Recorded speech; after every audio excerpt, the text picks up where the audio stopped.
Hello दोस्तों, welcome to my channel नोट्साला।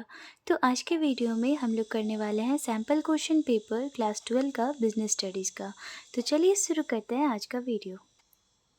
हमारा first question है, the project manager in an organization set targets for the upcoming month and outline strategies to achieve them. Okay, तो एक project manager है organisation में जिसने अपने target set किए हैं आने वाले मंथ के लिए, और उसने बहुत सारे स्ट्रैटेजीज़ को भी आउटलाइन किया है ताकि वो उन्हें अचीव कर सके टारगेट्स को। ठीक है, एट द सेम टाइम उसी समय they assign specific role and responsibility to their team members. उसी टाइम उसने रोल और रिस्पॉन्सिबिलिटीज़ भी अपने टीम मेंबर्स को असाइन दिया। ठीक है, they motivate them to meet the deadline by celebrating their achievements and taking their feedback. और वो उन्हें मोटिवेट भी कर रहे हैं, टाइम पे कंप्लीट करने को कह रहे हैं, और साथ ही साथ उनके जो भी अचीवमेंट्स है उसको सेलिब्रेट कर रहे हैं, उनसे फीडबैक ले रहे हैं। This various functions are simultaneously perform by all manager all the time. तो ये जो बहुत सारे फंक्शंस है वो एक के बाद एक मैनेजर के द्वारा किया जा रहा है, परफॉर्म किया जा रहा है बहुत सारे फंक्शंस। तो ये मैनेजमेंट का कौन सा कैरेक्टरिस्टिक्स है? ठीक है, सो इसका आंसर है management is a continuous process, B number. चलिए इसका एक्सप्लेनेशन देखते हैं। एक्सप्लेनेशन में क्या लिखा है कि management is not a one time activity. ये वन टाइम एक्टिविटी नहीं है। इसमें हम लोग प्लानिंग करते हैं, ऑर्गेनाइजिंग करते हैं, डायरेक्टिंग करते हैं, स्टाफिंग करते हैं एंड कंट्रोलिंग करते हैं। ये सारे मैनेजमेंट फंक्शंस है 5। ठीक है, जिसको हम लोग पोस्ट डीसी भी बोलते हैं। तो in a cycle that keep repeating as goals are achieve and new ones are set. तो पहले हम लोग गोल्स को सेट करते हैं, उसके अकॉर्डिंग ये सारे फंक्शंस करते हैं मैनेजमेंट के, और जब हमारा गोल अचीव हो जाता है तो फिर हम नया गोल सेटअप करते हैं, फिर उसके लिए ये सारे फंक्शंस फिर से करते हैं मैनेजमेंट के। तो ये एक साइकिल है जो रिपीट होता रहता है। ये कोई वन टाइम एक्टिविटी नहीं है।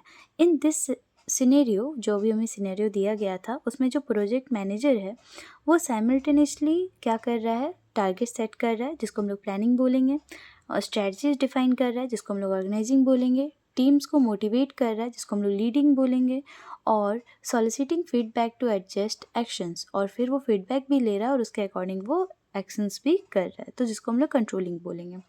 तो this demonstrate that management activity do not occur in isolation, यानी अकेले कोई भी मैनेजमेंट एक्टिविटी नहीं की जाती है और ना ही कोई ये एक वन टाइम इवेंट है।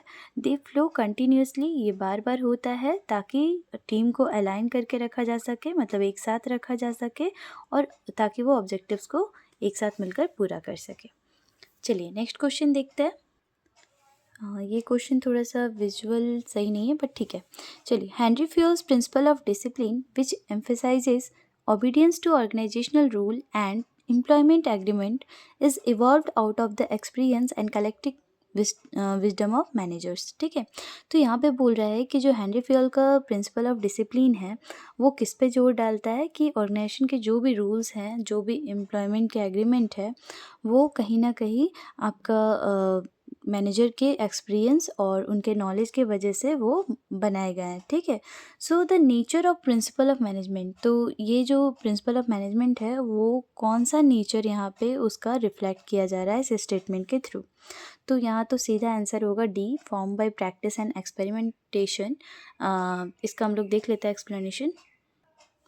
So, the statement highlights that Henry Fayol's principle of discipline, which emphasizes adherence to rule and agreement, was developed based on experience and collective wisdom of manager। ये तो क्वेश्चन का ही part है कि principle of discipline यही highlight करता है इसमें कि हमें जो भी रूल या जो भी एग्रीमेंट है उसको फॉलो करना है। ठीक है, क्योंकि वो मैनेजर्स के एक्सपीरियंस और कलेक्टिव विजडम के द्वारा डेवलप किए गए हैं। This align with the idea that management principle are not arbitrary. ठीक है, मतलब वो अपने मन से, ऐसा नहीं है कि उनको मन किया वो बना दिए, ऐसा कुछ नहीं है। Instead they emerge from real world observation, उन्होंने रियली उसे ऑब्जर्व किया है, मैनेजरियल एक्सपीरियंसेस किए, मतलब वो मैनेजर्स जितने भी हैं जिन्होंने ये रूल्स बनाए हैं उन्होंने पूरा एक्सपीरियंस किया है, कंटिन्यूअस एक्सपेरिमेंट किया है उन्होंने अलग अलग इंडस्ट्रीज़ में बहुत समय के लिए, उसके बाद ये रूल्स वगैरह डेवलप किए गए, एग्रीमेंट डेवलप किए गए। ठीक है, तो उन्हें हमें फॉलो करना है, that's a principle of discipline. तो इसीलिए इसका आंसर क्या हो जाएगा कि ये बहुत ज़्यादा, मतलब ये स्टेटमेंट में यही हाईलाइट किया गया है कि ये प्रैक्टिस और एक्सपेरिमेंट के थ्रू ही फॉर्म किया गया है ये सारे rules. Now, third question is, read the following statement, assertion A and reason R. Choose the correct alternative from those given below. यानी ये दोनों हमें दिया गया है और हमें ये अल्टरनेटिव में से सेलेक्ट करना है कि कौन सा सही है। सो असर्शन दिया गया है कि मास्लोज नीड हायरार्की थ्योरी जो है मोटिवेशन की इज़ वाइडली रिकॉग्नाइज्ड, यानी बहुत ज़्यादा, मतलब बहुत ज़्यादा ये रिकॉग्नाइज्ड है, बहुत ज़्यादा लोग इसे जानते हैं, बहुत फेमस है एंड अप्रिसिएट, और इसे अप्रिसिएट भी किया जाता है, लेकिन येट क्रिटिसाइज, लेकिन इसे क्रिटिसाइज भी किया जा रहा है। ठीक है, सो इसका रीज़न दिया गया है, even though Maslow theory focuses on need as a basis of motivation.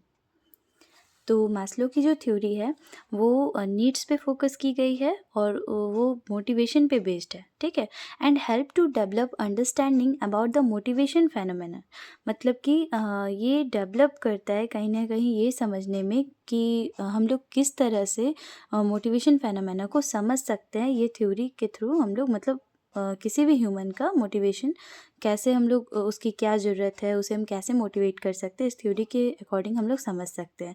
तो चलिए एक बार मास्लो थ्योरी की जो वो लेवल्स है, जो मास्लो थ्योरी हायरार्की थ्योरी है, उसको एक बार देख लेते हैं। सो मास्लो हायरार्की ऑफ नीड्स को 5 लेवल्स में बांटा गया है। पहला है फिजियोलॉजिकल नीड्स, जिसमें हम लोग को जनरली जो बेसिक चीज़ें होती है लाइक रोटी, कपड़ा, मकान, food, water, air, survival aspect जो भी है जीने के लिए, वो सब चीज़ों की ज़रूरत होती है, तो उसके अकॉर्डिंग उनको ज़रूरतों को पूरा करना है। ठीक, नेक्स्ट अगला लेवल पे आता है, जब ये फुलफ़िल हो जाएगा तो नेक्स्ट लेवल आता है सेफ्टी नीड्स, यानी एक बार ये फुलफ़िल हो गया तो नेक्स्ट नीड क्या है हमारा, कि हमारी जॉब सिक्योर होनी चाहिए, हमारा हेल्थ अच्छा होना चाहिए, हमारा इनकम अच्छा होना चाहिए, ये सब चीज़ें। नेक्स्ट है लव एंड बिलोंगिंग नीड्स। तो लव एंड बिलोंगिंग नीड्स में क्या आ गया, लाइक हमारे जो फ्रेंड्स हैं, फैमिली है, जो हमारे कलीग्स हैं, जो भी हैं, तो उनके साथ हमारा जो रिलेशनशिप है वो अच्छा होना चाहिए। नेक्स्ट उसके बाद स्टीम नीड्स है। स्टीम नीड्स का मतलब होता है कि आपका एक सोसाइटी में पहचान होना चाहिए। तो ये लेवल पार करने के बाद, ये नीड्स जो है ये पूरा करने के बाद, आपका जो नेक्स्ट नीड है वो हो गया कि आपके सोसाइटी में आपका पहचान होना, स्टेटस होना, फ्रीडम, रिकॉग्निशन, ये सब चीज़ें। ठीक है, नेक्स्ट उसके बाद आता है सेल्फ एक्चुअलाइजेशन नीड्स। उसके बाद आपके लाइफ का जो गोल है उसको फुलफिल करना, दैट्स योर लास्ट। ओके, सो ये 5 लेवल में इन्होंने, मास्लो ने बांटा है नीड्स को, on the basis of motivation.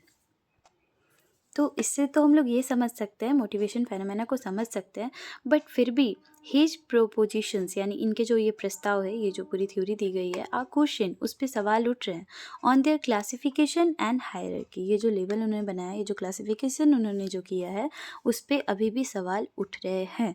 तो ये इसका असर्शन था और उसका ये रीज़न है। तो इसका आंसर हो जाएगा लास्ट डी, यानी दोनों ही ट्रू है।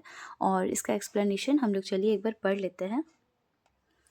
सो यहाँ पे लिखा है, Maslow's need hierarchy theory is Indeed widely recognized and appreciated because it provides a clear understanding of how human need influence motivation। यानी कि मास्लो नीड हायरार्की थ्योरी जो है वो बहुत ज़्यादा वाइडली रिकॉग्नाइज्ड है और अप्रिसिएट भी की जाती है, क्योंकि ये हमें एक क्लियर अंडरस्टैंडिंग देती है, समझने में हेल्प करती है कि किस तरह से उनकी नीड्स को पूरा करके हम उन्हें मोटिवेट कर सकते हैं। However it is also criticize, लेकिन इसे क्रिटिसाइज भी किया जाता है because the classification and strict order of needs. ये जो उन्होंने स्ट्रिक्ट ऑर्डर बनाया है कि पहले फिजियोलॉजिकल नीड्स होगा, देन आपका सेफ्टी नीड्स होगा, लव एंड बिलोंगिंग नीड्स होगा, स्टीम नीड्स होगा, सेल्फ एक्चुअलाइजेशन नीड्स होगा, तो ये do not always apply to everyone in the same way. तो सारे ह्यूमंस अलग अलग होते हैं, सबकी अपनी अपनी नीड्स होती है, तो सब में हम ये जो ऑर्डर बनाया गया है मास्लो के द्वारा वो हम फॉलो नहीं कर सकते। हर कोई ऐसा नहीं है कि फिजियोलॉजिकल नीड्स के बाद फिर वैसे ही जो भी स्टेप्स हैं तो वो सब वो लोग लाइक सेफ्टी नीड्स, ये सब जो भी था, तो ये नीड्स हर किसी का, मतलब एक नीड के कंप्लीट हो जाने के बाद फिर वो दूसरा नीड पे जाएंगे, ऐसा ज़रूरी नहीं है, क्योंकि हर ह्यूमंस का अपना अपना नीड्स होता है। तो इस वे से हम कह सकते हैं कि वो हमें समझने में तो हेल्प किए, बट अभी भी उसे क्रिटिसाइज किया जा रहा है according to the classification, according to the rigid hierarchy. तो ये था मेरा आज का वीडियो। अगर अच्छा लगा हो तो प्लीज़ लाइक कीजिए, शेयर भी कीजिए, कमेंट भी कीजिए और अगर आप नए हैं तो सब्सक्राइब कर लीजिए और बने रहिए मेरे साथ। चलिए, थैंक यू।